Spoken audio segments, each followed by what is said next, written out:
You're listening to Sox in the Basement, a production of the Broadcast Basement Limited, where every show is 30 minutes of good and comes from a basement bar on the south side of Chicago.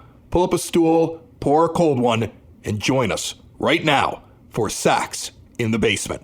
Heard everywhere podcasts can be found, and always at soxinthebasement.com. The podcast for fans, by fans is here for you. We gave you a simulated season every day since opening day, and now we're trying to conclude it in the best possible way. Sox in the Basement brought to you proudly now by Family Waterproofing Solutions. Visit them today at famws.com and be sure to check out the great Sox in the Basement deals. Before you listen to this broadcast, you can always go back to yesterday's on-demand show, found everywhere podcasts can be found and always at soxinthebasement.com. We did a fast forward, and we've got you up to September 5th. That's today's game. Lucas Giolito on the mound against Jake Odorizzi. The White Sox have won 11 of the first 16 games they've played against the Minnesota Twins this year, and they've got 2 more left. It is the big reason why the White Sox lead by a half game over the Twins, with their record at 88-53 and Minnesota having an 88-54 record. An exciting playoff race is coming to a conclusion. We've got a big series this weekend. The Sox won last night. Game 2 is now. We will head out on the road immediately to Minneapolis. Sox, Twins, simulated on MLB The Show 20 and brought to you by Sox in the Basement and Family Waterproofing Solutions. From the podcast for fans, by fans, Sox in the Basement. Let's go.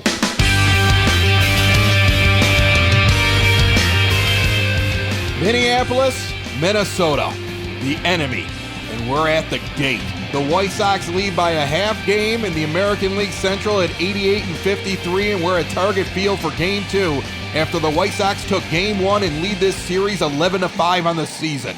Hello, everybody. My name is Chris Lanuti. A pivotal game here in a pennant chase, and Jake Odorizzi has 27 starts on the season and a 9-10 record. He'll take the mound for the Twins with a 5.63 ERA and a whip of 1.55 over 148 2/3 innings. He has amassed that stat, which means he's going to put on about a runner and a half per inning, and the Sox need to take advantage. Tim Anderson is currently 5th in the American League batting title race, hitting .324 with 10 homers and 66 RBIs, and he leads off as he has for this entire season. I don't think the Twins expected the White Sox to catch them at any point this season.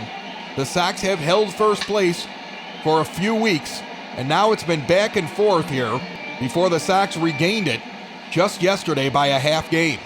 Anderson fouls off the first pitch at 6:10 local time, and 0-1 the count as Odorizzi, the righty, throws a split finger outside that misses 1-1. I believe both these teams will make the postseason, but neither one of them wants to be in a one-game playoff, basically, as one of the wild card teams. The 1-1 pitch on the way. This one rifled into center field, going to be a can of corn for Buxton. It's all hands on deck here in this series. In fact, Ricky Renteria talking about how important this series is. At this moment, everybody is on the table, short leashes everywhere. Here's Grandal with 32 home runs. His career high has already been reached in homers, and he's hitting .291. Stands at the left-handed batter's box against the right-handed pitcher. And the first pitch low and away, a split finger, 1-0 the count. At the All-Star break, he was clearly on pace for 40 home runs. He can still make that mark, but he has to put 8 more over here in this month. The 1-0 pitch.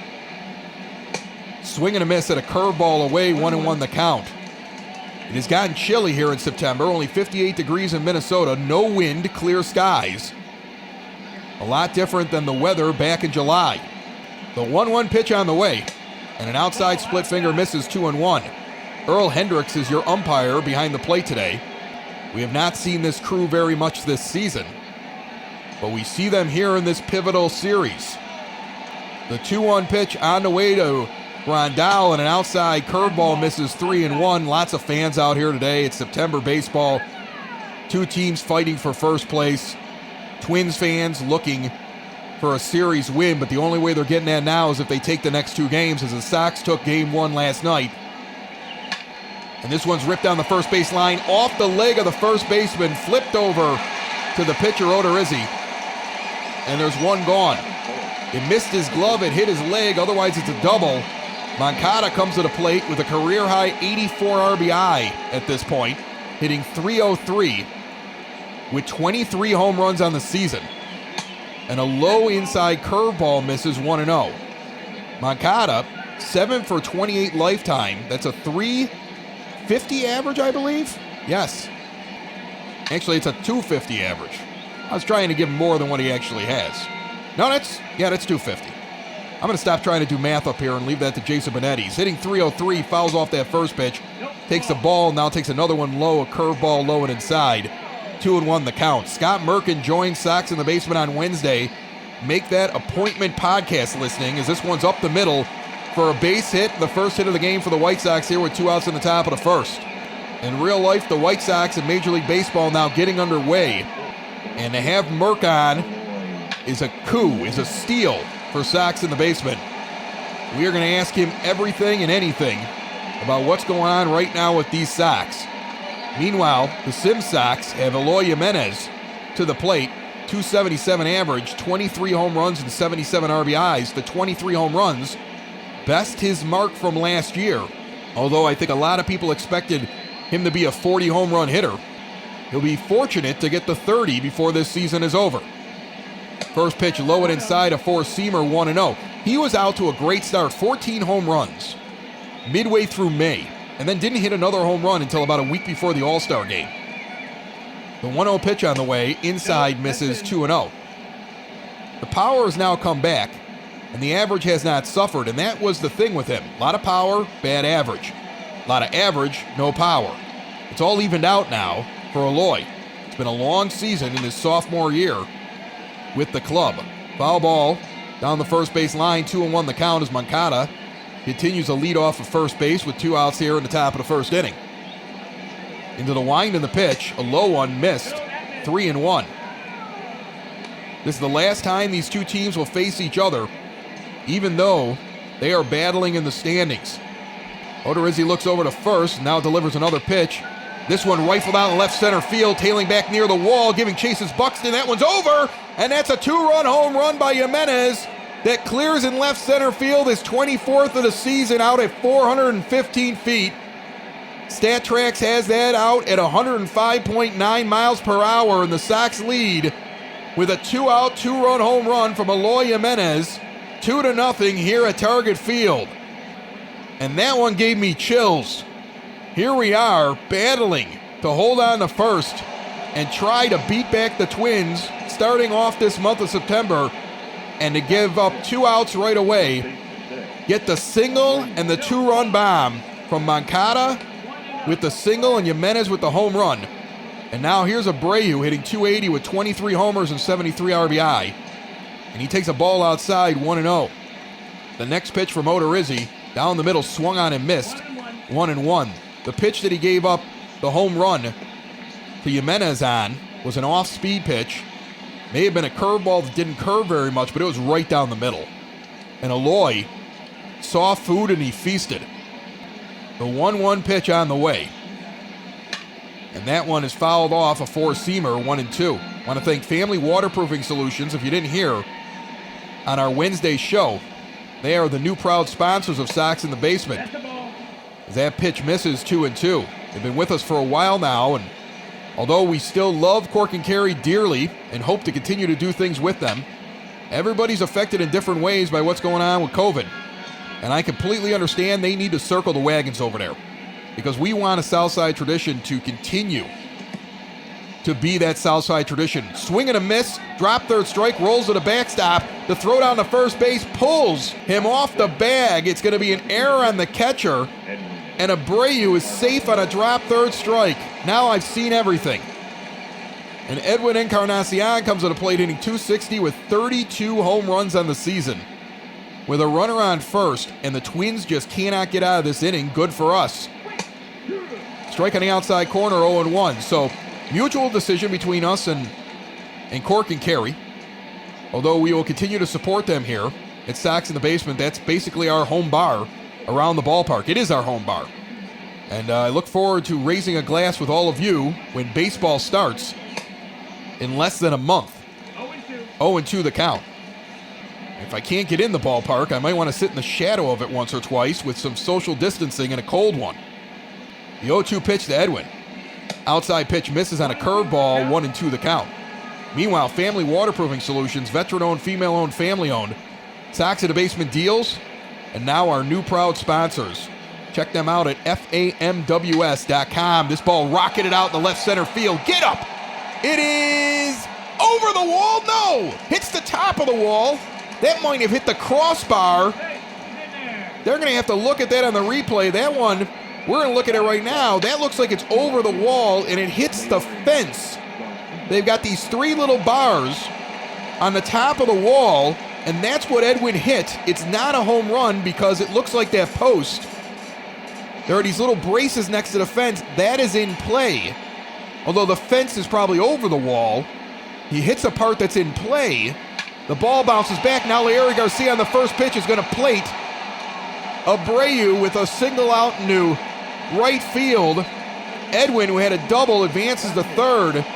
And the Sox, all with 2 outs and nobody on, have put up a 3 spot so far here in the first inning. A big inning and a big moment for this team. And this is a young team who has the team that had been running this division, who felt like they had this division when the season started. And this young upstart team has come in now and has them on their heels. As Danny Mendick comes to the plate hitting .283, he's won the starting second base job. 7 homers and 36 RBIs, an OPS of .786. He's got runners on first and third. Garcia's over at first base. Encarnacion at third. Pitch outside misses a cut fastball. 1-1 the count. 30 pitches for Jake Odorizzi here in the first inning. He got the first 2 outs very quickly. And then the White Sox came a-knocking with big bats. Inside 4-seamer misses, 2-1 the count. So the Sox jumping on the Twins right now. And here's a team that didn't expect this, but they do have more experience than this young White Sox team. But we have a fearless young team right now. They have come into Target Field where they had no success earlier in the season. And at least early on, they're having some. 2-2 to count on a swing and a miss from Mendick. The next pitch is high. 3-2 the count is full. The 9-hitter Roberts on deck. He comes up. The White Sox will have batted around. All 9 will have come to the plate. Full count pitch is high, and he walked him. The bases are loaded for Robert. The American League Rookie of the Month in July and in August. A .303 average in July, a .313 average in August. Luis sitting now on 20 home runs with a .254 average, 58 RBIs, and 45 stolen bases. He has remained in the 9 spot all year because why fix anything that isn't broken? And he's finally come alive down there. Ricky Renteria says it's fine with me. He's got lots of speed. He flips the order. And he's scary when he comes up when somebody's thinking they're getting somebody who isn't that good. That's a curveball down the middle, taken for a strike, 0-1 the count. He still has things to work on. It is his rookie year. And when there's no need to move him up, why do so?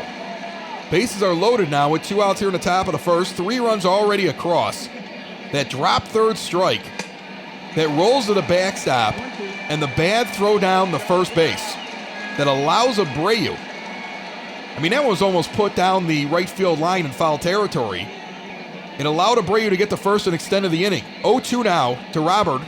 The next pitch on the way, swung on and fouled back a curveball below the knees. He's protecting there. Count remains 0-2. Encarnacion on third, Garcia on second, Mendick on first. The next offering is low and away and misses. 1-2 the count. Robert, after going 0-2, fouls one off and now takes a pitch. And now takes another one low below the knees, 2-2. Odorizzi will throw his 40th pitch of the game on this very next one. And no matter what happens, the White Sox have given him a ride here in the first inning. But a big hit from Robert right here could bust this game open right away. 2-2 the count. The pitch on the way. Inside, check swing. Did he go? They're going to say no, he did not. The appeal down the first base does not go the way of the Twins, and the count is full. A walk scores a run. A hit scores a run. The payoff pitch on the way. Strike down the middle, and he took it. I'm probably wrong about the down the middle part. It was high and outside, but it was definitely in the zone, fully in the zone. That's a pitch you hit. Robert regrets it. Meanwhile, the White Sox leave 3 on, but scored 3 and lead 3-0 midway through the first.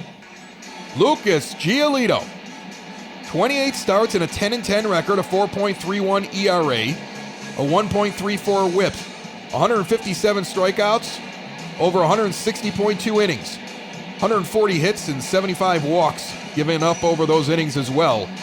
Lucas has had an up and down season, although he came out with a masterful game the last time out to get himself to 10-10 on the season. It has been a rough one for Giolito all year long, but I would say his second half has still been better than his first half. And if the arrow is at least pointing up a little bit, that's a big deal. Inside pitch, called a strike to Byron Buxton, who's hitting .266 and leading off for the Twins, who already trail 3-0 as they come up for the first time in this game. Count now 1-1 even. Lucas looks into his catcher, Yasmani Grandal, who goes down on one knee on the inside portion of the plate. Buxton tries to lay down a bunt and can't get it down. Strike 2, he missed it completely on an outside pitch. 1-2 the count. Giolito working quickly. Grandal sets up on the outside portion. An outside pitch he does not chase, a slider. 2-2 the count is even. Oakland leading Texas 2-1 right now. That game's about to go final. They started early. Check swing, he did not go. Count is full now. Lucas stares in. First batter he faces has gone full in 5 pitches. And now he walks him on the outside corner. So he had Buxton 1-2 in the count, lets him off the hook, and walks the leadoff man, who's got incredible speed.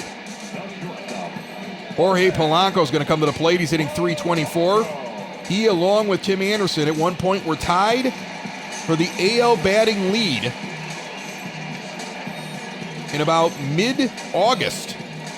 He's hitting .324 with 24 homers and 73 RBIs. That home run count of 24 is a career high. The lefty stands in with Buxton on first, who's likely going to be running to second at some point. And an outside four-seamer misses, 1-0 the count. It's important for Giolito to not just give these runs back in a big game. Meanwhile, let's go around the horn. Yasmani Grandal behind the plate, Abreu at first, Mendick at second, Anderson at short, Moncada at third. Jimenez in left, Robert in center, and Leury Garcia got the start in right. Change up on the lower inside portion of the zone. A strike called, 1-1 the count.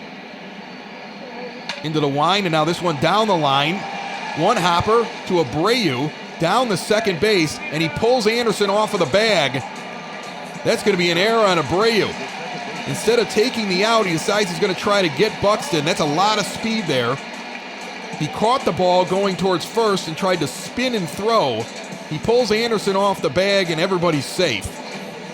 And Abreu's got to regret that mistake, because you could have at least taken one out there. Instead, you got 2 on and no out. And here's Luis Arraez. Got the third highest average in the American League, hitting .328. He's got 13 home runs and 61 RBI. Second baseman for the Twins has come into his own this year, and he's batting in the 3 spot today. Meanwhile, they have an MVP candidate on this team, and Josh Donaldson. Ground ball back to Giolito, flip to Anderson, over to first. And one pitch solves some problems there. Buxton will advance to third, but that's a double play. 2 gone here in the bottom of the first inning. Arraez does him a favor, and here's Sano. Miguel Sano has 40 home runs and 126 RBI so far this season. That would be incredible as a finish, but he has still another month to go. He is a clear-cut MVP candidate. When we saw him early in the year, he was batting at the bottom of the order. He has moved his way up. He bats in the 4 spot and is quickly 1-1 on a swinging strike, low and inside. He's hitting .298 on the year. He's only 26 years old. He gets into nothing but trouble, and yet continues to get out of it. Accused at one point in his career of forcibly grabbing a female reporter, and then accused of some issues this year in his home country. Swing and a miss there. Giolito sits him down. He went after him quick. Didn't throw anything really in the zone, and Sano just wanted it so bad he swung through it all. After 3-0 White Sox here in Minnesota. Tim Anderson led off the first inning with a flyout. He leads off the second inning, and the White Sox lead 3-0 here in the top of the second inning at Target Field. Jake Odorizzi needed 41 pitches for the first inning. Throws a ball outside to lead off this one, 1-0 the count. He's working quickly into the wind in the pitch. And a strike down the middle, a split finger, 1-1. The Indians finally made their way out to Colorado. We did that very early in the season, but everybody's going to be playing the same teams in their interleague games. They beat up on the Rockies, who are down now. They were riding high when we got them. They beat them up 11-1 today, so they got to win. The Indians are not out of this yet. Trailing both the Twins and the White Sox. They're 3.5 behind the Minnesota Twins, 4 back from the Sox. Swing and a miss there, 2-2, the count is even. Odorizzi into the line in the pitch. This one ripped down the third baseline, foul, just past the tarp. 2-2 the count. Odorizzi, very slight movement on the mound, now almost hits Anderson in the shoulder. T.A. did not dive out of the box. He just turned like he was going to take that pitch off his shoulder and take his base, and it barely missed him. He looked surprised. He braced to be hit. 3-2 pitch on the way. This one ripped out in the right field, falling fast. It will be caught, though. Nice play out in right for the first out of the second inning. Yasmani Grandal now comes to the plate. Grandal is 0 for 1. Odorizzi into the line and the pitch. Swing and a miss on an inside four-seamer at 94 miles an hour. His last game, 1 for 4 yesterday. In that game against the Twins, he had a home run. A big reason the White Sox got that victory. Ball inside, misses, 1-1 the count. He has been a revelation, and whenever you can have him bat from the left-handed side of the plate here in Target Field, where lefties get that wind tunnel out in right field, we've talked about it, we've seen firsthand in game broadcast what happens with that tunnel as Grandal rips one into that tunnel, but it's going to curve just foul before it gets to the pole. Big, deep strike, 2-2 to count. And he was looking for it right there. The 2-2 pitch on the way. This one is fouled back, a split finger inside. Count remains even at 2. Odorizzi continues the deal at a quickened pace. Down the first baseline, foul this one. Count remains even. On deck, Yoan Moncada, already 1 for 1 in this game with a run scored. Swing and a miss at a ball in the dirt. And that's going to end the at-bat for Grandal. 2 gone. Third strikeout of the game for Odorizzi. And Yo-Yo Moncada comes to the plate. He's got a 910 OPS, getting on base at 356 clip. This team does not walk very often. We don't have any guys with, an on-base percentage in the middle of the order that's strikingly different from their batting average. Yoan Moncada's hitting over 300, so that one's fouled down the first base line. He's 0-1. They seem to get him, though, when it matters. I don't know how to explain that. A four-seamer high misses, 1-1 the count with 2 outs to Moncada. Remember, he had a 2-out base hit in the first inning. Home run immediately after that by Jimenez. A drop third strike with an error on the catcher. Gets Abreu on base, and the Sox tacked on another run before the Twins could escape a bases-loaded situation, and Luis Robert at the plate with a full count. That pitch gets across, 1-2 the count, with 2 outs here in the top of the second inning. The 1-2 pitch on the way. Inside swung on, bad pitch to swing at. He tied up Moncada. He went for something way too inside, about thigh level. He goes down swinging. 3 runs on 4 hits and an error for the Sox. No runs, no hits, 1 error for the Twins. We're midway through the second here at Target Field. And Nelson Cruz is going to come to the plate hitting .320 with a .421 on-base percentage. That is second highest in the majors. 28 homers and 81 RBIs for Nelson. Batting in the 5 spot. This team can hit. The pitching has been the thing that the White Sox have gotten after. That's the reason why. Because the Sox can match their bats. They have shown that this year. The additions of Grandal, as that's a strike on the inside corner from Giolito, and Encarnacion. The surge of Luis Robert in July and August. Nomar Mazara becoming respectable. Eloy Jimenez and Yoan Moncada progressing the way that we expected or hoped for. All of these things are factors in the White Sox having an offense. And Danny Mendick, what a revelation. They talk about Luis Robert being a Rookie of the Year. How is Danny Mendick not considered? Did he really play that many games since September? Swing and a miss on a slider inside, 2-2. This count is even. To the .320 hitting Cruz. Giolito into the wind in the pitch and fouls back a 12-6 curveball, still 2-2. We've got two guys on this team that could be Rookie of the Year candidates. That doesn't happen normally. Ground ball, base hit, in between Anderson and Moncada out into left field. And the leadoff man is on for the second straight inning. Giolito sitting on 20 pitches. Donaldson's going to come to the plate. Remember the tear he was on. In the first couple months of the season, he led in every category offensively in baseball. He's currently hitting .304 with 36 home runs. That's fifth in the American League and 110 RBI. So I read those Sano stats. Their sixth hitter is what?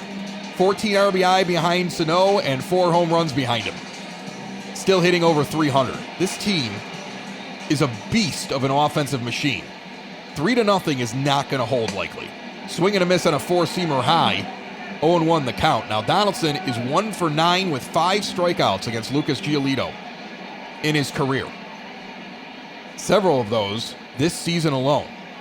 Runner on first, doesn't have a lot of speed. That's Cruz. The pitch on the way. Low and away, doesn't get the call. A four-seamer misses, 1-1 the count. Eddie Rosario stands on deck. Now a 12-6 curveball foul back. 1-2 is the count. Overall this season, the White Sox have done very well against Donaldson as that slider's fouled off. The pitchers have done good moving the ball inside-outside. You have to give a lot of credit to Grandal and even McCann. He has a ton of strikeouts against the White Sox this year. And that average is down in the 200s, the low 200s, against the White Sox compared to his over 300 average on the season. He has hit 2 home runs against us this year, though. 2-2, the count is even. Runner on first, no outs here in the bottom of the second inning. That pitch is lifted into left field deep.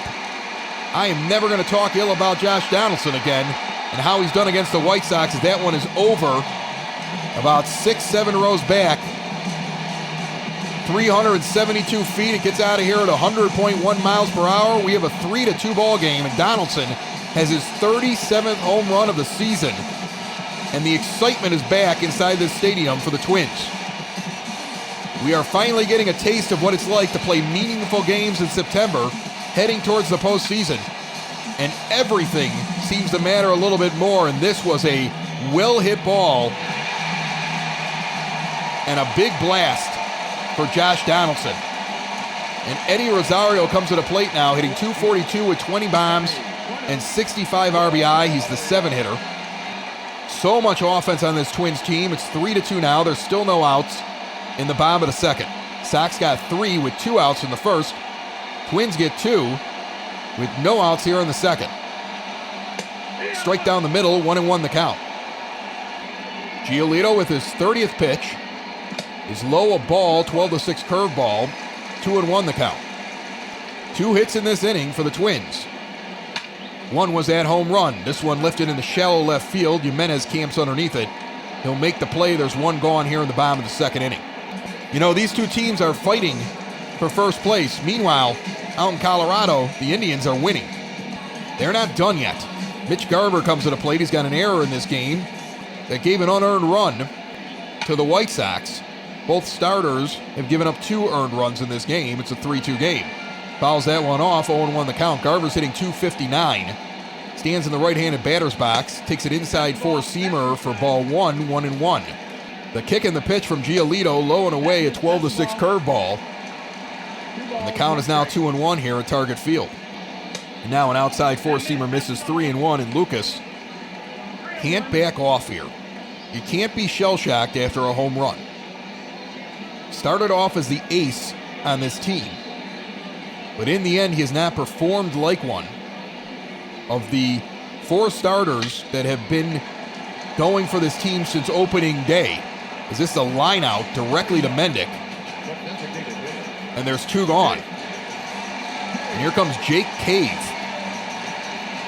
Cave came up in September call-ups, hit .417, and was an all-star in the International League. And an outside 4-seamer misses 1-0 the count. So a September call-up getting a start here, batting in the 9th spot for the Twins. Inside pitch misses, 2-0 the count. I was going to say about Giolito, you have 4 guys that started the season in their rotation. Giolito, Keuchel, Gonzalez, and Reynaldo Lopez that are still in the rotation. Dylan Cease was moved to the bullpen when Carlos Rodon came up. The guy who's underperformed more than anybody of those 4 is Giolito. 2-2 now on that strike. Next offering fouled off.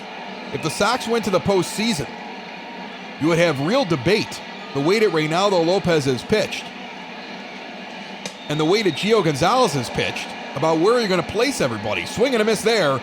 Lucas sits him down. He's got plenty of time, though, this month to prove he belongs as a featured arm in the big games. After 2, 3-2 White Sox. We're in the top of the 3rd inning. It's the Family Waterproofing Solutions 3rd inning. Family Waterproofing Solutions, owned by Ken and Maria. Ken's a Marine. And that's a real dude, man. Shake Ken's hand, you're like, whoo. That's a man right there. He also does really good work. He's an honest guy. I always say about people when they ask about Family Waterproofing Solutions, I go, look them up. Look up their Better Business Bureau rating. Look up the reviews. Look up the comments in their Facebook account. Like, people love them and what they do. They've got financing. They've got low prices. They've got Sox in the Basement deals. As Eloy Jimenez steps in, he's got a 2-run home run in this game. He's now 6 for 13 lifetime against Odorizzi with 2 bombs in his career, and he's 0-1 in the count. And they're now the proud sponsors of Sox in the Basement. And they are signed through the end of 2020. And they will be one of the big reasons you're going to get Sox in the Basement each and every week. Ground ball to short, flipped over to first. There's 1 gone. And here comes Abreu. Sox in the Basement back on our regular schedule with Wednesday podcast of 30 minutes. Our 30 minutes of good, our 30 minutes of Sox. On demand each and every Wednesday with myself and Dave from the 9-foot homemade oak power. This one popped up directly to the first baseman. There's 2 gone. Jose Abreu is down before I can even talk about him. So the Sox going down quickly here for Odorizzi, and he needs this kind of an inning. And here's Edwin. Encarnacion had a double that just barely stayed in this ballpark. He's 0-1 in the count here with 2 outs in the top of the 3rd. Swing and a miss at a curveball low and away, 0-2. Odorizzi looking sharper the second time through the White Sox lineup. He is approaching them differently, and the Sox are going to have to adjust right back to what he's doing. The 0-2 pitch with 2 outs here in the top of the 3rd inning on the way. Swung on and missed, and Edwin goes down on 3 pitches. The Twins are pumped. They had a rough first inning, but they're only down by a run here. We are midway through the 3rd, leading 3-2 in Target Field. Here's Byron Buxton. He walked in the first inning. He's hitting .266. And Byron, who reached on a walk, a leadoff walk in the first inning, was stranded at third base, takes a ball high. 1-0 the count from Giolito. Lucas needed 42 pitches to get through the first 2 innings. Now gives up a deep fly ball to right field. Garcia running back, calls off Robert, and catches it in the gap near the track. And there's 1 gone. Here comes Jorge Polanco. He's 0 for 1. Reached on an error in the first inning. A mistake made by Abreu that luckily was erased on the very next pitch with a double play. There is a shift on. Mendick, the second baseman, is in shallow right field. Anderson's on the other side of second. Moncada's over at third for Polanco in the left-handed batter's box. And he's 1-1 as that one misses on the outside corner. Beautiful day here in Minnesota. Chilly here in September. They love the cold. Most of them still in shirt sleeves, even though the temperature is in the 50. 1-2 the count on a swing and a miss on the outside corner, off-speed pitch. Lucas comes right back to the outside. He does not reach for a 12-6 curveball. That's where Yasmani was set up, count even at 2. He'll set up on the outside portion of the plate again. They go outside. This one lifted, pop-up to Moncada. He barely moves from short, makes the catch. There's 2 gone here in the bottom of the 3rd inning. Nobody on, and Luis Arias, who saw 1 pitch and grounded into a double play back to Giolito, will come to the plate. The left-handed hitting second baseman is having quite a season this year. And he immediately laces one out in the right field. Coming on, Larry. He'll dive, and it goes off his glove. He lands on top of the ball. Arias will hold it first as Garcia gets up on his knees, looking like he's ready to throw to second. He was short enough in the outfield that he could have made that throw. So it's going to be a single. Great effort by Larry, who laid out to try to make that play. So a 2-out hit, and here comes a dangerous hitter, Miguel Sano. Like I said, this is a guy that around the league right now could be the MVP. At least that's where he sits right now at the beginning of September. He is 3 for 23, though, lifetime against Lucas Giolito. He struck out the first time up. And Lucas gets him the foul off an inside pitch, 0-1 the count. So maybe Giolito, hopefully Giolito, has his number. This one low fouled off, and he's quickly 0-2. He didn't give him anything in the zone the first time, and he made him chase. He's done that so far here. Next pitch inside. He does not come around on it. 1-2 the count here with 2 outs in the bottom of the 3rd. Arias, pretty good speed if somebody puts the ball on the play, but not a stolen base guy. This one lifted softly into right field. Garcia underneath it. Larry puts it away. And the inning is over. We are through with 3. We are in a 1-run game. And the 7, 8, 9 hitters for the White Sox coming up here in the top of the 4th. Here comes little Larry Garcia. He almost made a spectacular play. Held Arias to a single and then caught the final out of that last inning and takes an inside 4-seamer for a ball, 1-0 the count. So Sox in the Basement, the regular podcast back on Wednesdays, 30 minutes of good, 30 minutes of Sox.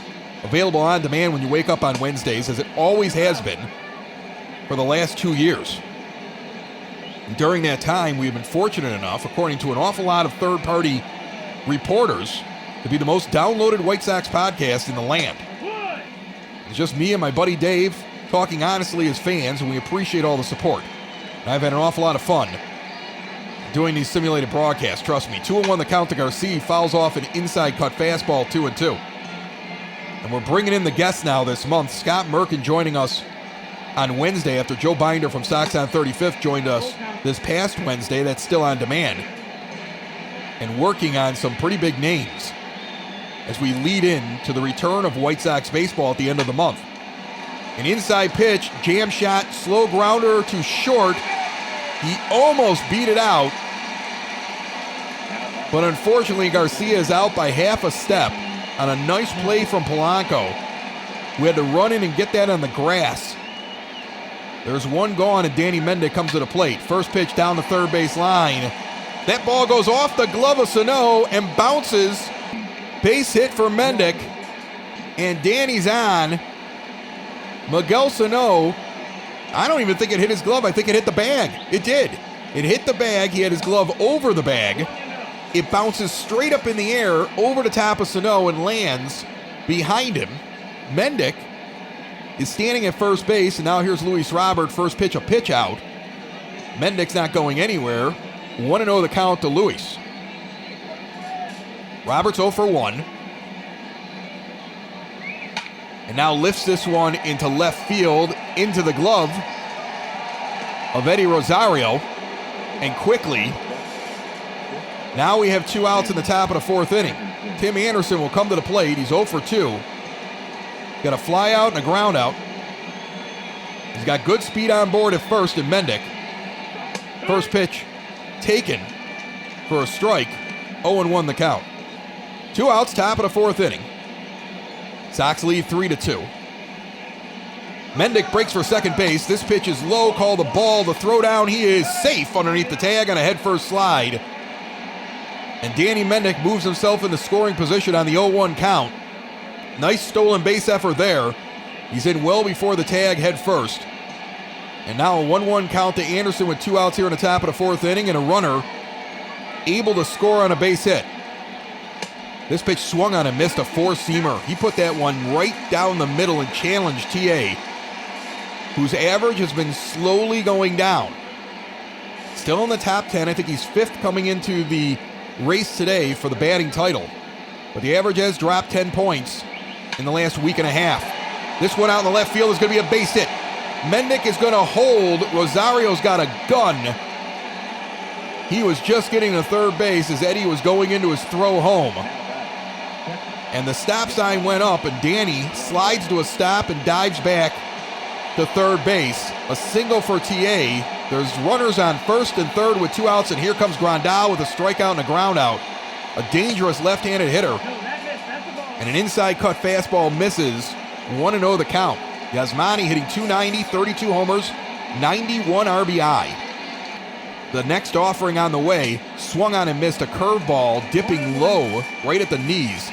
Started off high. That had a lot of curve to it. Homer Bailey and Rich Hill warm up for the Twinkies. They got a righty and a lefty. They're their 2 long relievers. We've seen them do that before. When a starter gets into trouble and throws a lot of pitches, those guys are on after 4 innings, sometimes before it. 1-2 the count now, though, to Grandal on a swing and a miss on the outside corner. Odorizzi's up to 81 pitches so far. Sox only lead by 1 here. A hit would be big. And hopefully, Yasmani can find a way to get the wood on the ball. Swung on, sent over to second base. Arias makes a nifty play, sliding to his knees near the grass at second base, and gets Grandal. Midway through the 4th, the Sox threaten. They don't come up with any runs, but still lead 3-2. Are you or someone you know looking to learn how to play a musical instrument this year? Then you should be checking out Westgate Music School, 6527 West 127th Street in Palos Heights. Private music lessons for all instruments, including guitar, piano, drums, voice, bass guitar, violin, banjo, ukulele, and more. Are you a vocalist? Are you ready to play a musical instrument and looking to join a group? Westgate Music School offers group classes for rock band, a cappella vocal, and barbershop quartet. Students of all ages and ability levels will have the opportunity to perform 3 times a year in a student concert. Gift certificates for Westgate are also available. More information, call 708-586-7002 or go to westgatemusicschool.com. Here's Nelson Cruz. He's 1 for 1 in this game. He had a single and scored after a big home run from Josh Donaldson. That's how the Twins got their 2 runs in the 2nd inning. Lucas Giolito still holds a 3-2 lead, 54 pitches through 3 innings. The first pitch low and outside. Shift on here. Mendick's moved over to the other side of second. Abreu's all alone on one side of the infield, as Cruz, the right-handed hitter, likes to pull the ball. The 1-0 pitch on the way. Strike, high in the zone, 1-1 the count. 95 miles an hour there from Giolito. The Blue Jays beat the Rays 6-4 as the Tampa Bay Rays continue to lose a lot of games here in the second half of the season and are now well under 500. The Blue Jays still have an outside chance at the wild card, but they are way back, almost to double digits. Curveball outside misses, 2-2 the count. In the end, between the American League Central and the American League West, there are 5 teams all vying for 4 playoff spots. Somebody's going to be the odd man out, as a ball high and inside makes this count full at 3-2. Donaldson's on deck. Giolito into the wind, and the pitch on the way. That one's high and misses, and he walks the leadoff man. He has put the leadoff man on in 3 of the first 4 innings that he has pitched, and Ricky Renteria can't be happy with that, because now here's Cruz on yet again. And the last time he got on was a base hit to lead off the second. Now he's on with a walk, and here comes Donaldson, who hit a 2-run home run the last time he faced Giolito. Lucas is up to 60 pitches, and Josh Donaldson is seeing the ball well. Swing and a miss on that one. He was trying to hit another one. Big whiff. 0-1 the count. The next offering. Strike on the inside corner. Taken by Donaldson. 0-2. Twins fans are all standing up, or I would say at least 2/3 of them right now, cheering. Like every time he comes to the plate, he's going to hit a 2-run home run. This one, back up the middle, off the leg of Giolito, and Anderson can't handle it because it goes off of Giolito's leg. Ball comes in to TA from center. It's a base hit. There's 2 on and no out here in the bottom of the 4th inning. And they're going to come out to the mound and check on Lucas now. After that ball went off his leg, I don't think it hit him that hard, but it's a good excuse for the trainer to talk to him a little bit longer and the coaching staff to make sure we're on the same page here in a 3-2 game. 63 total pitches so far, 38 for strikes, 25 not in the strike zone. No outs here in the bottom of the 4th inning. Giolito checks the runner at second, the lead runner. The pitch to Eddie Rosario. A strike down the middle on a 2-seamer. Rosario's 0 for 1 with a fly out in the 2nd inning. He's hitting .241 with a .305 on base percentage and slugging .410. A down year for Eddie, even though he has 20 home runs. The left-handed hitting outfielder, 0-1, takes an outside curveball. 1-1 the count. That might have actually been a circle change. It looks so much like the curveball when Giolito throws it. A lot of times I find myself calling his off-speed pitches just off-speed pitches. As this one now is lifted into center field. Robert is running back. He will plant his feet and make the catch. The runners will hold. He got it in quickly to TA. He ran straight back, turned around, found the ball again, and made the play. That was a run to the spot out there. 1 gone here in the bottom of the 4th, and here comes Garver, 0 for 1 with a line out in the 2nd inning. He's 1 for 6 in this series so far with 2 RBI. Had those yesterday. Remember, he had a big hit against the White Sox earlier in the season with a walk-off home run here in Target Field. It was really, I think, the game that Alex Colome lost the closing job. It was right around that time, a long time ago. 0-2 the count now as he swings at the 2nd pitch after taking the 1st. So quickly 0-2, 1 out here in the bottom of the 4th. Giolito working quickly with 2 on. This one, jam shot, popped up. Abreu going to call it. Infield fly is called by the umpires. The 2nd out, everybody holds. And here comes this Jake Cave kid. He struck out in the 2nd inning. Since he came up as a September call-up, he has played in almost every game. 5 for 13. Did not start the season for the Twins, although he has been in the major leagues before looking at his stats. 2-0 the count, the pitch on the way. Strike on the outside corner, 2-1. Fastball there. The bullpen's working for the Sox. Jace Fry's out there, tossing with Jimmy Cordero. Next offering low, swung on. He fooled him on that one. Ugly swing, 2-2 the count. 2 on, 2 out. The first 2 batters got on for the Twins. The Sox got the next 2 outs. Outside 4-seamer just misses the zone. And Giolito is disgusted with that call. It was close. He does not get the call. The count is full with Buxton standing on deck. He does not want to load the bases here. This one swung on and missed. He got him on a circle changeup on the outside corner. Cave unable to get that circle change. He threw it 3 times and then at bat, all 3 for strikes. And we're through 4, still leading 3-2. Yoan Moncada comes to the plate, 1 for 2. Jake Odorizzi remains in the game on 82 pitches. 3-2 is the score. 3 for the Sox and 2 for the Twins here in the top of the 5th inning. The pitch on the way. Check swing, called a strike on a cut fastball. Moncada's 8 for 22 lifetime against Odorizzi with a couple of home runs. Standing in that left-handed batter's box, 0-1. Curveball, he was way out in front of it. He was looking for something else. He's now 0-2 on a swing and a miss. Garver sets up on the inside portion of the plate. The pitch from the righty, way inside, almost hits Moncada. who moves out of the way. Count is now 1-2. We were talking earlier about the Blue Jays, who won today 6-4 at home against Tampa Bay, and the fact they're not actually eliminated from the wild card, but really it's a 5-team race between 2 AL West teams and 3 American League Central teams for 5 spots in the postseason. Each division will get their winner in. The other 3 teams will be fighting for those 2 wild card spots. That's a curveball outside. 3-2 the count. The Angels and the Astros keep going back and forth, just like the White Sox and the Twins, for the division leads. And the Indians are still in the picture for sure, chasing a wild card spot. This one lifted out into left field, opposite field, off the wall, into second base. Standing up is Yoan Moncada. A well-hit ball. It landed on the track and bounced on one hop off the wall. Rosario picks it up and gets it in. And Yo-Yo's got a double to lead off this inning. And they're done looking at Jake Odorizzi.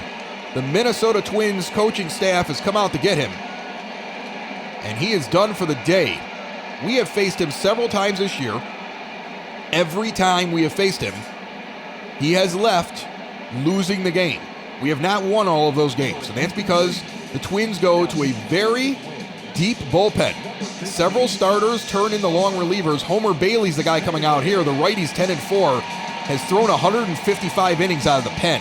He's got an ERA of 4.39, and opponents are hitting in the 250s against him, either righty or lefty.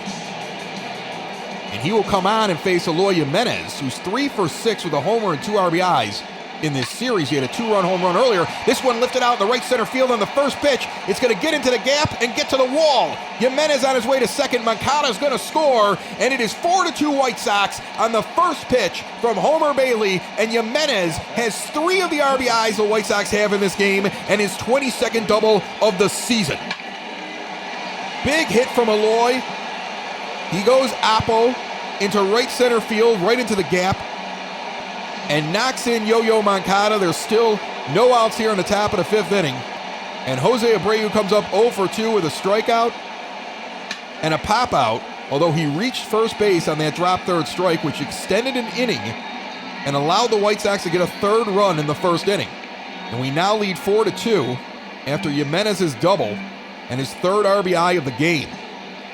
Home run and a double so far for Eloy. That pitch fouled off, 0-1 to Abreu. Bailey now throws one low and inside, a split finger, 1-1 the count. A lot of people might have thought that Jose Abreu would react adversely to being dropped down to the 5 spot in the order. But he actually improved his batting average. The power numbers went up. Everything got better. And he still hits a lot of times in the 3 spot against a left-handed pitcher, depending on who's available that day. Inside 4-seamer. It's a strike, 2-2. Back to what I was talking about with the division. The White Sox and the Twins fighting for the Central. The Angels and the Astros fighting for the West. The 2 teams right now that would end up in 2nd place, likely your 2 wildcard teams, they're pretty much even in the standings as well. Everybody separated those 4 teams by about a game and a half from top to bottom. And then the Indians are still in this thing. And Abreu takes a walk at an outside curveball. And there's runners on 1st and 2nd now, and still no outs here in the top of the 5th inning. And Homer Bailey has thrown 7 pitches, given up a double, a walk, and a run that was not charged to him, of course, because he inherited it. And here comes Edwin Encarnacion. He's 1 for 2 with a double that almost got out of here in the 1st inning. He's hitting .261, slugging .522. Tied for the lead in home runs on this team at 32 home runs with Yasmani Grandal. And a high outside knuckle curve called the ball, 1-0 this count. He is grounded into 12 double plays this season. I think Abreu had that mark before he got to June, which is one of the reasons why he ended up in the 5 spot eventually. Inside 4-seamer misses, 2-0.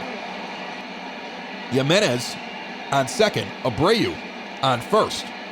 2-0, simulated Sox, brought to you by Family Waterproofing Solutions, FAMWS.com, the proud sponsors of Sox in the Basement. 3-0 on that pitch inside. Bailey could walk Encarnacion. Now this one down the middle, swung on and missed. He had the green light on 3-0. That was a fastball down the middle, and he just missed it. Even when you know what's coming, you're guessing it. And you're swinging as well as Edwin does. Sometimes it's not automatic. Now he's going to foul off a 95-mile-an-hour fastball in the inside corner that was definitely in the zone. And he goes from 3-0 to 3-2. The count is full. No outs here in the top of the fifth. Bailey checks the lead runner at second and delivers. And a high four-seamer, and he walked him. That was a close pitch. Twins bullpen, rather their bench, chirping right now at the home plate umpire. They thought that was strike three. Instead, the bases are loaded now with no outs here on the top of the fifth inning. And the Sox have a chance to bust this game open, leading 4-2. Homer Bailey is the guy that they went to after Odorizzi gives up a leadoff double. All Bailey's done since then is give up a double of his own and 2 walks. Larry Garcia swings and misses at a four-seam fastball in the inside corner. 0-1 the count. He's hitting .358 with runners in scoring position this year. A great mark for Larry, and a great story for a guy that was here during what a lot of people consider the first rebuild that didn't work out, and then the second rebuild. And he made it all the way through. And now we got a good team. Fouls that one off down the third base line, 0-2 the count. He is the Swiss Army knife for this team. Be interesting to see if Renteria uses him the same way as we did in the 60-game season coming up at the end of the month.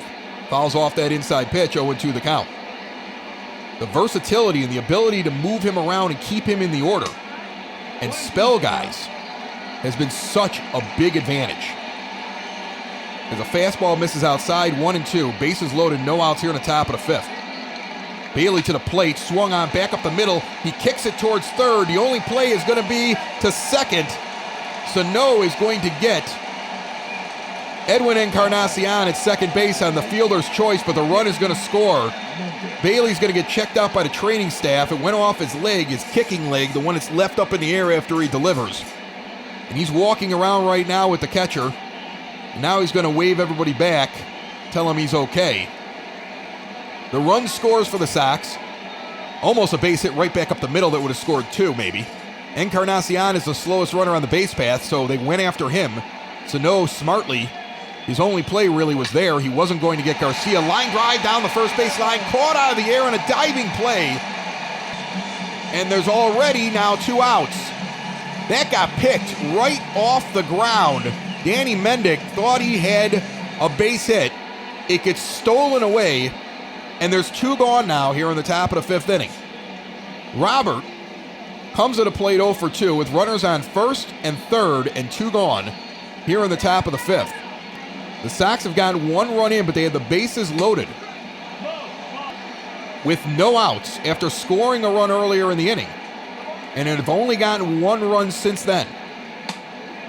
A low four-seamer misses. 2 have missed in a row from Bailey. He's 2-0 in the count. Let's be honest, he's not been very accurate. If the ball doesn't go off his leg, it's a base hit. Instead, it turned into a fielder's choice. And a brilliant play, picking a line drive right before it hits the dirt down the first base line. And that's the only reason that he's gotten any outs in this inning. Now a swing and a miss on a split finger inside. 2-1 the count to Robert. Luis cooled off a little bit in Tampa Bay. Didn't do too well yesterday, and now he's 0 for 2 and swings and misses at that one. He's 2-2 in the count. Red hot in July and August, but maybe due for a day off. Swung on down the third baseline, foul. Count remains even at 2. Runners remain at first and third. This one grounded on the first baseline, just foul. Count remains even at 2. Garcia, always a threat to go over at first. Next offering again down the first base line. He just can't get it in fair territory. The 2-2 pitch on the way. This one popped up shallow center field. Buxton stands underneath it, and the inning is over. The White Sox get 2 runs here in the top of the fifth inning. Could have gotten a lot more, but we still lead 5-2 midway through the fifth in Minnesota. Byron Buxton comes to the plate. Bottom of the fifth inning, 75 pitches so far for Lucas Giolito. He'll pitch the fifth at least, or he'll start it off. Buxton's 4 for 16 lifetime. It's a .250 average with a home run against Lucas. He's 0 for 1 in this game, and he's drawn a walk. That pitch outside, 1-0 the count. To start off the bottom of the fifth inning, Sox lead by 3. I doubt Minnesota is done. 12-6 curveball misses, 2-0. Now Lucas into the wind in the pitch. That pitch misses, 3-0 on a circle change. So not coming out sharp after looking very good to finish off an inning in which he got into a jam early on in the fourth. 3-0 count, the pitch on the way. That's a strike on the outside corner, 3-1. Sox had sat them down earlier, but Jimmy Cordero and Jace Fry back up again and throwing in the pen. They sat down after that last inning. They have just gotten back up again. Outside pitch swung on and missed. 3-2, the count is full. To the leadoff man this inning and the leadoff man for the Twins all season long, basically, Byron Buxton. Although sometimes Buxton drops all the way to the 9 spot against left-handed pitchers. This one down the third baseline foul. Counts full. No outs, bottom of the fifth. Payoff pitch from Giolito on the way. Strike 3 on the inside corner taken. Buxton can't believe his eyes. That's clearly in the zone. 4th strikeout for Giolito. There's one gone here in the bottom of the fifth inning, and here comes Jorge Polanco. He's 0 for 2 with the pop out. He also reached on an error into the wind in the pitch. And an inside 4-seamer misses, 1-0 the count. 5 for 22 lifetime against Lucas Giolito. But the guy is red hot. In fact, he's been hot all year long. Inside slider misses, 2-0. So Lucas having a hard time with the strike zone early on. Earlier on, he was finding those corner pitches. Now, he's not. Circle changeup misses quickly, 3-0. Luis Arraez stands on deck, hitting .329. Third time through the order for Giolito. The 3-0 pitch on the way, and he walked him on 4 on a high 4-seamer. And he looks a little frustrated now with Arraez coming to the plate. The Sox are going to go out there and talk with him real quick. A little bit of a conversation happening on the mound now. 86 total pitches. 50 strikes, and 36 outside the zone. And the Sox are going to go to the bullpen, and they're going to go get Jace Fry. 48 games pitched, 37 innings, 12 holds, 4-2 record, 3.65 ERA, 50 strikeouts to 21 walks. Righties are hitting 187 against him, lefties hitting 250. Arraez doesn't match up very well against lefties, as he is a lefty hitter. You got a runner on first and 1 out, and that's it for Lucas Giolito, who goes 4 1/3, giving up 2 runs. And as Ricky Renteria said, these games mean so much. Short leashes for everybody. Fry misses high there, and now misses inside, and he's 2-0 quickly to Arraez. And that's not what you want when you bring out a guy from the bullpen. You're leading 5-2 here. Jimmy Cordero continues the warm, although Fry has to face the next 3, which includes Miguel Sano standing on deck, and then Nelson Cruz. Inside pitch called a strike, 2-1 the count on a 2-seam fastball. 5-2 White Sox here in the bottom of the fifth, 1 out. Polanco stands on first base after being walked on 4 straight pitches. Pretty good speed from first to third, unlikely to try to steal second. Swing and a miss on a curveball away, he chased it. 2-2 now to Arraez. So Fry starting to find it after missing the plate on the first 2. They were close. Jace Fry has had to adjust from being a guy that just comes in basically and faces one guy as a loogie to a guy that can get multiple outs in an inning. Swing and a miss. That one in the dirt. He'll put the tag on Arraez. And that's a strikeout for Fry. 1 gone, then 2 gone. And hopefully 3 gone with Miguel Sano coming to the plate now. This will be an interesting at-bat. Miguel likes to hit lefties better than he likes to hit righties, and he's an MVP candidate. And a cut fastball on the outside, 1-0. He's 0 for 2 today with a strikeout and a flyout, with 2 outs here in the bottom of the fifth inning. The 1-1 pitch on the way. Got a strike on the outside corner, 1-1. So Fry working away, trying not to give him anything in the zone that he can drive. Likely you're trying to pitch around him here to get to Cruz, who has a little bit of a harder time against lefties, but now a cut fastball low and away, hits the corner. He gets the call. Both strikes were taken by Sano here on the outside corner. He's looking for something in the zone. Fry is yet to give it to him. 1-2 the count, 2 outs here in the bottom of the 5th. The pitch on the way. He goes outside again, can't get the zone. Curveball away, 2-2. So Fry away, away, away, and away in all 4 pitches, and he's 2-2 to Sano. Polanco leads off of first, the pitch. Away, swung on and missed. Miguel Sano could not hold back. He wanted to make contact so bad, he went for a pitch that was 1.5 feet outside and over the middle of the other batter's box. We're going to the top of the 6th inning, and Tim Anderson will come to the plate with the White Sox leading 5-2. Homer Bailey remains in the game and throws an outside knuckle curve for ball 1, 1-0 the count. Out in the White Sox bullpen, Michael Kopech warms up alone. He is likely to come in the bottom of the 6th inning. Give the Sox an inning or 2. Everybody pretty much available today. Inside 4-seamer misses, 2-1 the count. The Sox, in September call-ups, brought Jimmy Cordero back after he had to go down to make room for Carlos Rodon, who's now in the rotation. Dylan Cease. Is this a line out? Right to first base, 1 gone.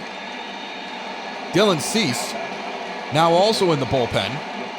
Luis Alexander Basabe, the outfielder, got a call-up and joined this team. He's actually had some playing time already since the beginning of the month. Now Yasmani Grandal comes to the plate 0 for 3 in this game and sends this one over to short. Easy play. The 6-3 put out, and quickly there are 2 gone here in the top of the 6th inning. Yoan Moncada comes to the plate 2 for 3. He's got a single, a double. He scored twice. Homer Bailey sits on 34 pitches in relief with 2 outs in the top of the 6th and nobody on, and Moncada rifles this one off the screen just over the dugout on the third base side. 0-1 the count. Now Moncada sends this one out in the right field, base hit. They have shifted him the last 2 times up, expecting him to pull the ball to the right side. He's put 2 of them to the left side. The double off the left center field wall, and now the single in front of the left fielder. Eloy Jimenez hit a deep one his first time up in the 1st inning to give the White Sox a 2-0 lead. We now lead 5-2. He's 2 for 3 with a double, a home run, and 3 RBIs in this game. He's got Moncada on first, and the first pitch is going to be grounded to short. Nothing that time for Eloy. They're going to take the force out at second base. 6-4 put out, and the inning is over quickly. So the Sox get a hit and nothing else. We're midway through the 6th, still leading 5-2. The 3rd pitcher of the game for the White Sox is Michael Kopech. 69 the 3rd innings pitched at a 4.93 ERA. Righties hitting .243 against him, lefties hitting .203, 83 strikeouts to 45 walks. He has spent the season in the bullpen for the Sox. Although Ricky Renteria indicating there's a chance he could still end up as a starter in the postseason, as some guys have been struggling lately. But right now, he's been perfect coming out of the pen in this role. Brings you another starter that can extend a game. Lucas Giolito only goes 4 1/3. Fry finishes off that 5th inning, and now you get Kopech coming out against Nelson Cruz. He's quickly 2-1 in the count, and Kopech takes over in the 6th.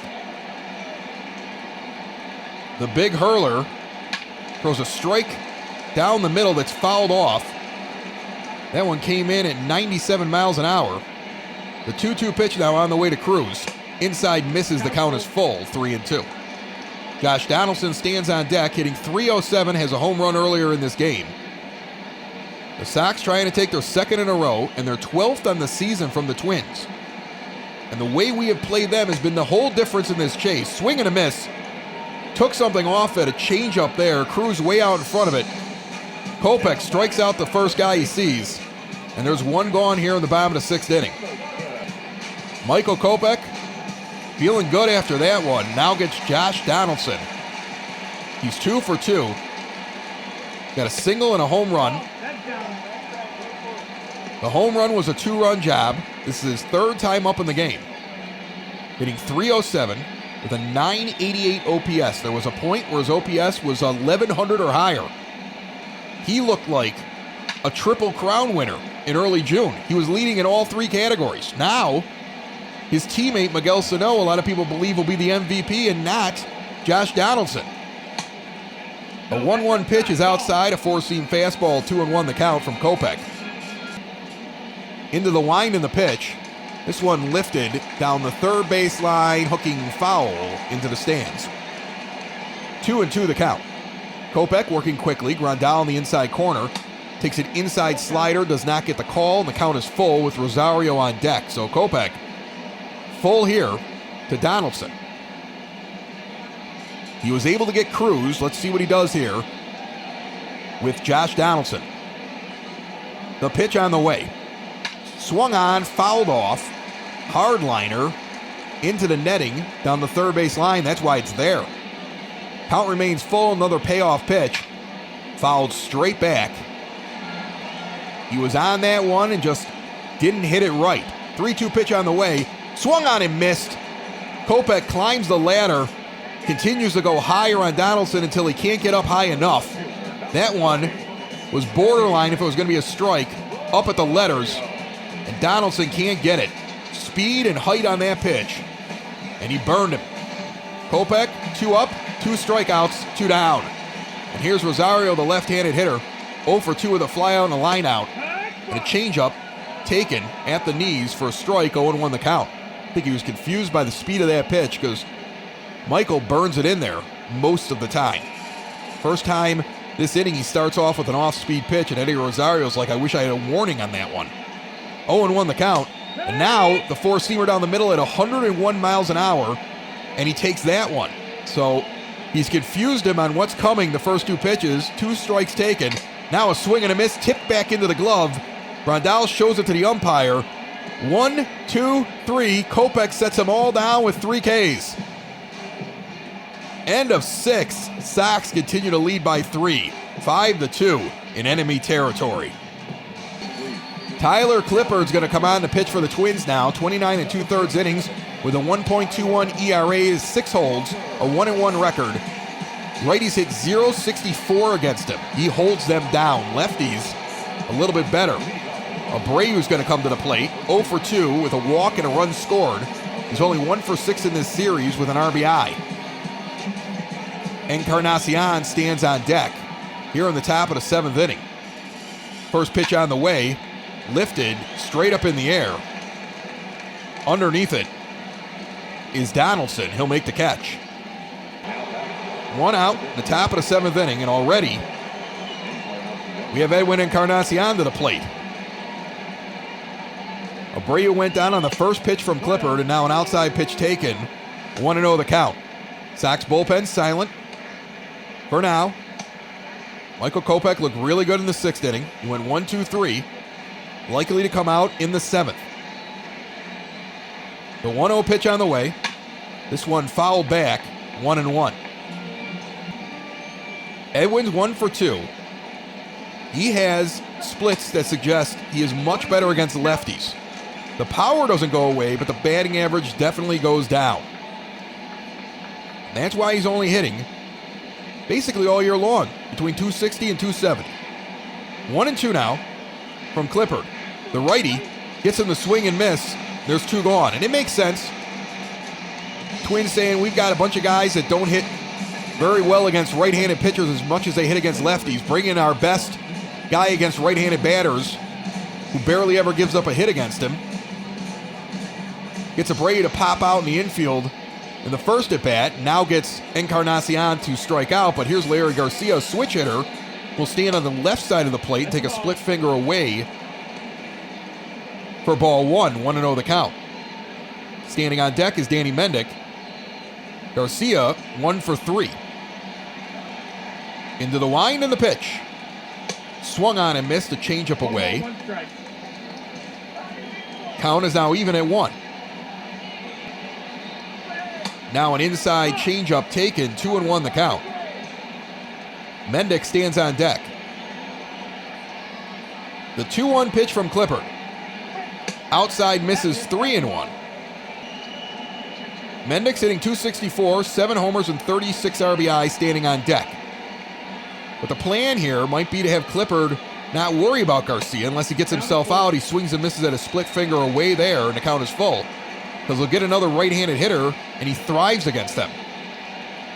And an outside pitch, he walks him. And Garcia's going down to first base.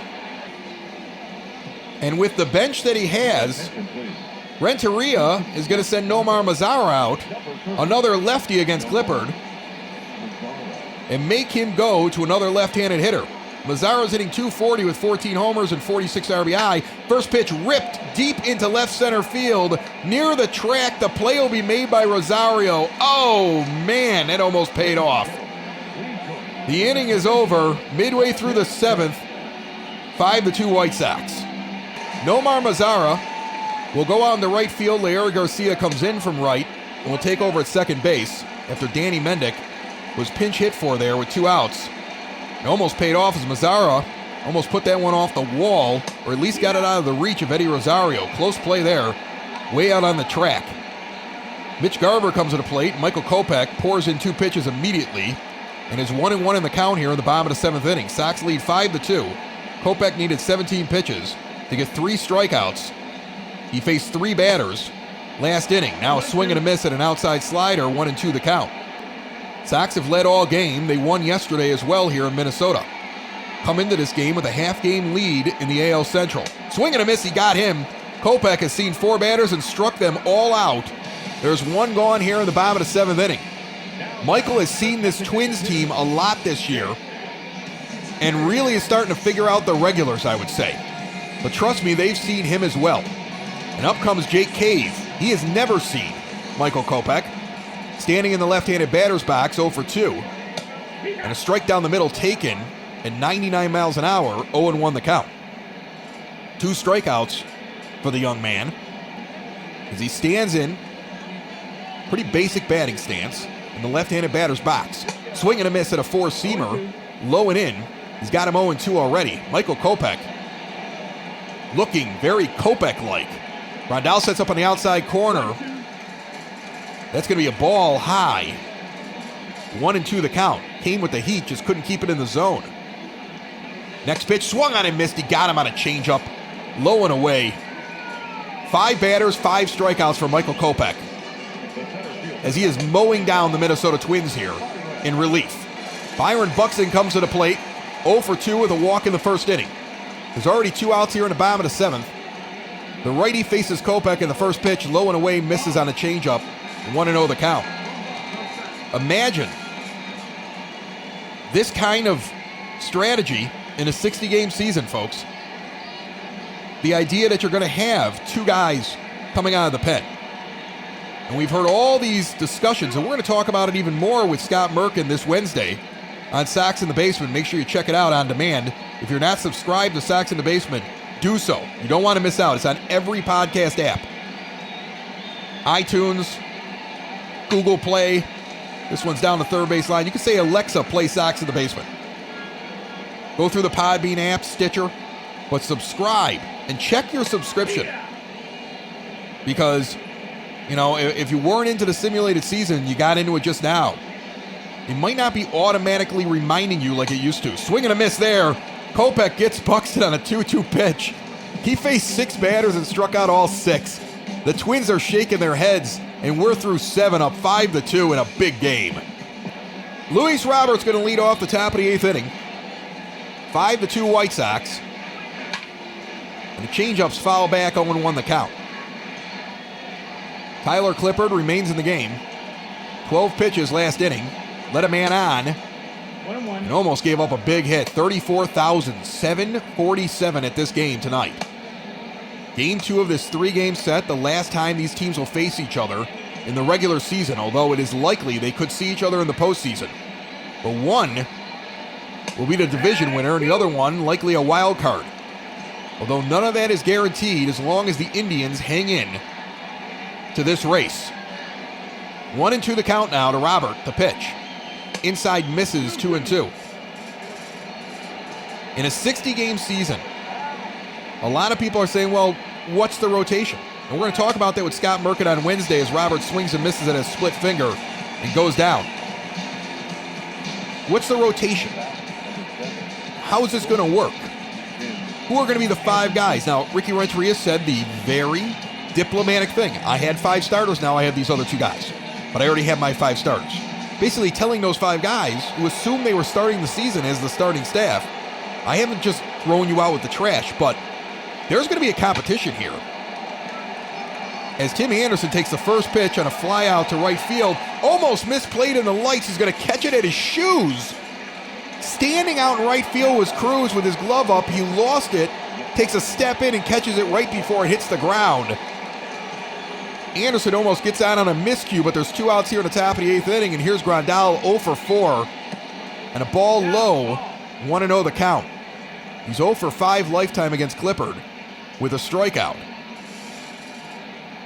But if Carlos Rodon comes out and looks good, if Michael Kopech looks good, you could see Dylan Cease and Reynaldo Lopez easily start in the bullpen. Now, if those guys look good, what if you have a Kopech coming out of the bullpen? What kind of fire does that give you?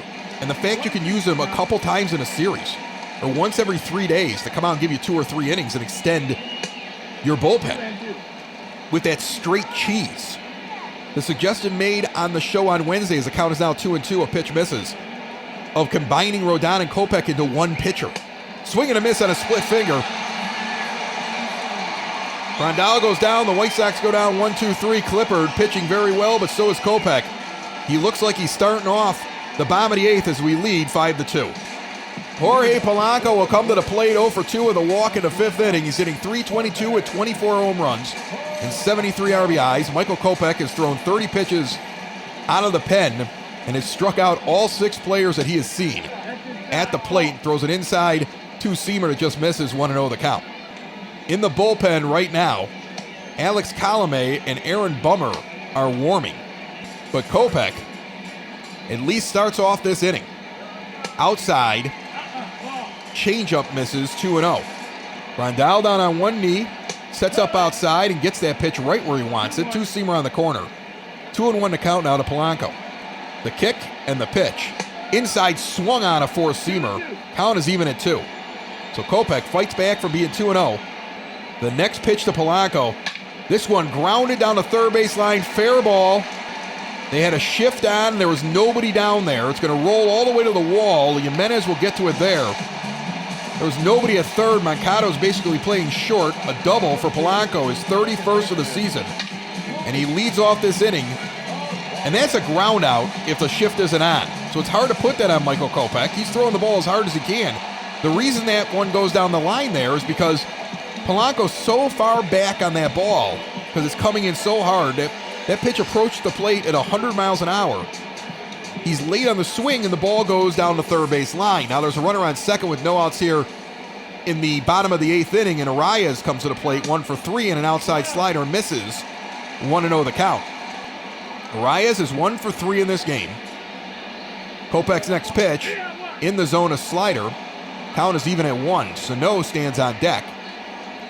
I would imagine Kopech will face him no matter what. As this one is lifted out in left field, coming on Jimenez, that's going to be a base hit. So after striking out the first 6 guys he saw, that's a base hit, and the runner's going to score right in front of the throw-in from Jimenez. It's 5-3 Minnesota. There's still no outs, and they are mounting a comeback. And now the Sox are going to go out to the mound and visit with Michael Kopech. He's throwing 38 pitches. You could say I'm going to Bummer here, but Bummer has already given up a big home run to Sano earlier this year. So has Colomé, standing out in the bullpen as well. So has Cordero. A lot of guys on this team have given up home runs in big moments to Miguel Sano. Michael Kopech, though, has not. And you got a big, fiery right-hander, and the plan here seems to be that you're going to keep him in because Miguel Sano has a harder time against righties. So the runner on first and no outs here in the bottom of the 8th inning after 2 base hits. One is definitely Kopech's fault. The other one is on the shift. Sano is 0 for 3. He's the tying run in this game here in the bottom of the 8th with no outs. And an inside fastball called a strike, 0-1 the count. He struck out his last time up in the 5th inning. Hitting .297 now with 40 home runs. Pitch number 40 coming from Kopech here with the runner over at first base. That one's low and inside, called a ball, 1-1 the count. Nelson Cruz stands on deck. I think Aaron Bummer is going to get him. Next pitch low and away, he does not reach for it, 2-1. The fans are giving it to Kopech right now. A lot of noise as they try to rattle a pitcher that has been mowing down their team for the 2 previous innings. 2-1 now the count to the possible MVP of the American League, Miguel Sano. That one low and away, he does not reach again, 3-1, and Grandal's trying to do the same thing that they did last time with Fry. Work him away. But Sano is not biting on the pitches outside the zone like he did with Jace Fry. And now you think that Kopech's got to stay inside but over the plate. A dangerous pitch. The pitch on the way. He goes inside and he fouls that one back. A 97-mile-an-hour two-seam fastball. 3-2 the count is full. Biggest pitch of the game so far for the White Sox. Full count, here it comes. And he missed. And Sano held off on a changeup low.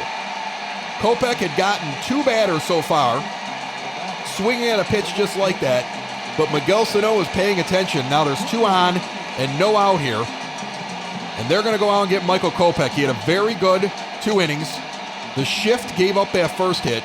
He gave up a solid hit the next time and misses on a 3-2 pitch, and it turned that quickly for him. And Aaron Bummer is going to come trotting in.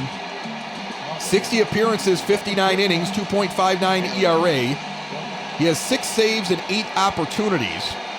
He also has more than 20 holds on the season. 79 strikeouts to 13 walks, and righties hit 108 against him, lefties hitting 259. That's a high number for him this year, and surprising.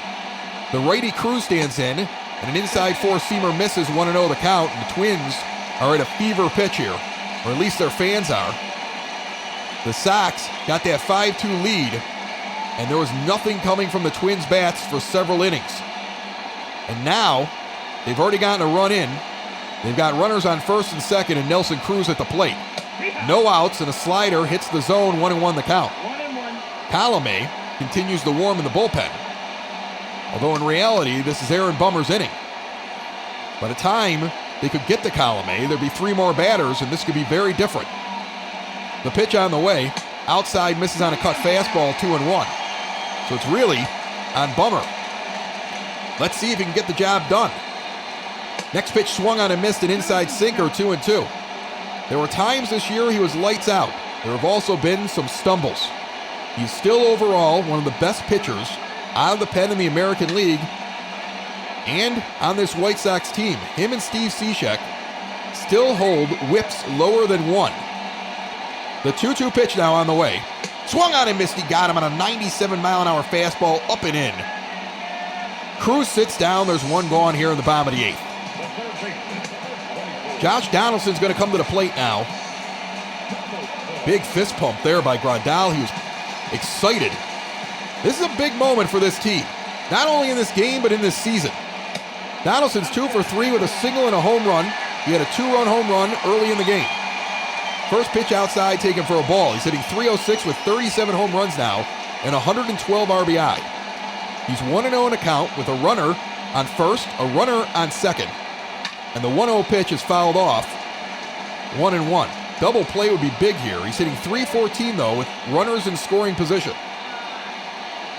Bummer comes quickly to the plate, high and tight, called a ball, 2-1 on a cut fastball. It is loud in here right now, folks. Check swing, he got him on the outside corner, 2-2, the count is even. With Rosario, the left-handed hitter, on deck. If you can get to him with 2 outs, you feel good. This one just barely fouled off a sinker on the outside corner. He was lucky to get a piece of it. Still 2-2. Bummer's not giving Donaldson a long time to set in the batter's box. Swung on and missed. He got him on a sinker low and in. He quick pitched him there.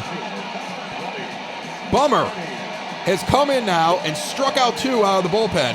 Grandal pumped 1 fist after the first strikeout, pumped both fists after that one. And Rosario comes to the plate now. The lefty's 0 for 3. and takes a strike high on a cut fastball, 0-1 the count. The runners are still on first and second. They've been there since there were no outs in this inning, and the Twins already had a run in the inning, and still trail, though, 5-3. The tying run's on first in a big moment. An outside pitch brings the count to even, 1-1. A slider just misses low and away. Crowd at a fever pitch here in this big game. Outside pitch misses again, a cut fastball, 2-1. Grandal gives the sign. He's sitting straight up behind home plate, not giving away what he's doing. Now he goes outside with a cut fastball high, and it's fouled off. 2-2, the count is even. He's got 2 strikes on Eddie Rosario. The pitch from Bummer. This one lifted down the first base line, curving, just foul. It was out of here, but foul. Bummer now delivers another one inside. Struck him out on an inside sinker. Rosario went after a pitch that was not in the zone. Bummer comes off, throwing his hands up in the air triumphantly. Struck out 3 after coming in after inheriting 2 runners. The White Sox continue to lead 5-3. And Sergio Romo will come in now. 34 1/3 innings, 2.62 ERA, and Yoan Moncada will lead off the top of the 9th inning. The righty pitcher against the lefty hitting Moncada. Inside, 4-seamer called the ball, 1-0. Steve Cishek is now tossing. Alex Colomé is also still tossing, although now it's just kind of like keep your arm warm out there. Different motion. Moncada's 3 for 4. He takes a low changeup. 2-0 the count. Cishek took the closer role from Colomé. Although he has been used in 3 of the last 4 games the White Sox have played. And he blew a save yesterday in Tampa Bay. Ground ball, shortstop side, fielded and sent over to first. 1 gone here in the top of the 9th inning. Bummer looks so good coming out, but going for a second inning with him may not be the best idea. It has worked at times for the White Sox, but not every time. And the results could be disastrous. Cishek, though, has had a lot of work lately, so that's going to be dangerous as well. Colomé does know how to close a game. He did blow some saves earlier, but Renteria may be considering that as well. So the options are all open right now for the White Sox as Jimenez comes into play, 2 for 4. Got an RBI double and a 2-run home run in this game. He's 1-0 in the count. Inside pitch misses, a slider, 2-0 the count. Sox got through the meat of the order in that last inning. That does not mean there aren't dangerous hitters coming up here for the Twins. Abreu stands on deck, hitting .279 for the season, 23 homers and 73 RBI. It's 3-0 to Jimenez, who has settled into that cleanup role now on the team. Inside pitch misses. He's going to walk, and we have a leadoff man on as Eloy will go down to first base. And the Sox are going to pinch run for Jimenez. Luis Basabe is going to go down wearing number 73. These rookies, they love those high numbers. He will pinch run the outfielder for Eloy Jimenez. Here in the top of the 9th, outside pitch taken. It's actually a pitch out there. They're seeing if Basabe is going to go. There's 1 out here in the top of the 9th inning. The Sox put speed on. Next pitch on the way. Low at the knees, called a strike, 1-1 the count. So a 1-1 count, 1 out here in the top of the 9th inning. Abreu 0 for 3, the pitch on the way. Basabe takes off. This one ripped over to third. The bouncing ball is going to be picked up and thrown to first, but because the runner was going, the double play is not possible. So the Sox saved themselves in that respect, and Edwin Encarnacion is going to get to come up with a runner in scoring position here and 2 outs in the top of the 9th. He's 1 for 3 on the game, and they're going to walk him intentionally and send him down to first base. So the idea here is get Edwin down the first. Don't let the White Sox get another run. But Leury Garcia is coming to the plate. He's been hitting the ball very well as of late. Garcia is hitting .279. He will stand in and bat with 2 outs here in the top of the 9th inning. First pitch ripped down the first base line. Amazing play down the line. That one had extra bases, and Basabe coming around and scoring instead. It's an unassisted 3 putout. The Twins prevent the Sox from getting an insurance run, but the Sox still lead 5-3 going to the bottom of the 9th. The White Sox make some defensive changes and will leave Aaron Bummer out there for now. First pitch to Mitch Garver here in the bottom of the 9th inning, a strike at the knees, and now a strike on the outside corner on a cut fastball. 0-2 quickly. Nick Madrigal has moved into second base. Leury Garcia out of the game. Adam Engel has moved into right field to take over for Nomar Mazara defensively, and Basabe remains in left to play some defense as well. So the defense is at its peak right now for this White Sox team. Garver takes a ball high, 1-2 now from Bummer. Next pitch fouled off a four-seamer. Count remains 1-2. Now he gets in the swing and miss, and Bummer strikes out Garver. 1 gone here in the bottom of the 9th. And it's setting up well for the White Sox here because here comes Jake Cave. He's a left-handed hitter. He's 0 for 3. He's struck out all 3 times up. A ball outside, 1-0. But Bummer matches up well against the 9-hitter here for the Twins. 1-0 the count now. Now a pitch fouled back, a sinker, 1-1. Nothing says that you will see Bummer pitch to Buxton next, as that's a swing and a miss at a sinker away, 1-2. Sox could opt to play the matchup and bring in Cishek or Colomé. Inside pitch, call the ball, 2-2 the count. Next offering on the way, misses low and away, a sinker. The count is full. And Byron Buxton stands on deck. And Aaron Bummer does not want to let a rookie left-handed hitter who's hitting in the 9 spot off the hook. Here comes the pitch. And he missed inside and walked him. And the tying run is going to come to the plate now with 1 out in the bottom of the 9th inning. And Aaron Bummer looks disgusted. Trust me, I'm disgusted too, Aaron. That's your guy. Ricky Renteria is coming out. That's going to be it for Aaron Bummer. Steve Cishek's going to come into the game. He's got 23 saves and 26 opportunities, a 5-2 record, 63 in the 3rd innings pitched, an ERA of 1.56, 80 strikeouts to 20 walks. Righty's hitting 208 against him. Lefty's hitting 119. He worked a lot over the last few days. The hope might have been to not have to go to him. But now the sidearm pitcher is going to come up with a runner on first. And a pitch low and away called a strike, 0-1. He can also induce a lot of ground balls for double plays. You got a runner on first right now. You got a speedster and Buxton up at the plate. And you're at the top of the Twins lineup here. Buxton's 0 for 3 with a walk in this game. The 0-1 pitch, low in the dirt, blocked by Grandal, 1-1 the count. Polanco stands on deck. Everybody in this lineup coming up can hit a home run. The 1-1 pitch on the way. Outside, just taken on the outside corner, 2-1. Now Cishek gets him to foul off a four-seamer on the outside corner. 2-2, the count is even. With 1 out here in the bottom of the 9th inning. Sox lead by 2, 5-3 in Minnesota. Swung on and missed. He got him on a slider. Low and away. Buxton throws his bat towards the dugout in disgust. He got fooled. He went low and outside, and Byron just could not reach that ball. He was right on target. The bat wasn't long enough. And he was angry. He bat flipped his bat back towards his dugout.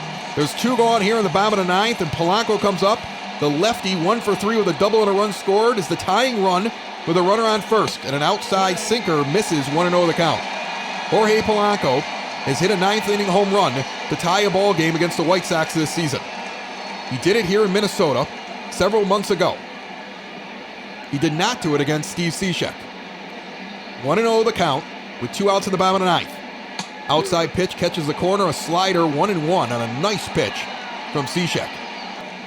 The next offering on the way, this one sent out in the left field. That's going to be a base hit on the ground between Anderson and Moncada. There are now runners on first and second. And Luis Arias is going to come to the plate. The left-handed hitting second baseman. 2 for 4 with 2 singles and an RBI. The tying run is on first. The winning walk-off run at the plate lifted deep into right field, but it's going to stay in underneath at his angle. And this ball game is over. The White Sox have taken the first 2 of a 3-game set here in September against the Minnesota Twins and now lead the American League Central by a game and a half, which is actually the most they've led the Central by. They at one point were a game up. They pretty much have been exchanging first place back and forth with the Twins for the last month or so. They've been tied more games than anything in first place. These two teams have been matching each other. And now the Sox come in, trailing by a half game, and win the first 2 and go to a game and a half up. A big win for the White Sox. Jace Fry will take the win. 2/3 of an innings pitched. He followed a Lucas Giolito start. Lucas left the game actually with the lead. Did not put in enough innings. The official scorekeeper is going to give the win to Fry for finishing off the 5th inning the way that he did with men on the base paths. Steve Cishek's going to get the save.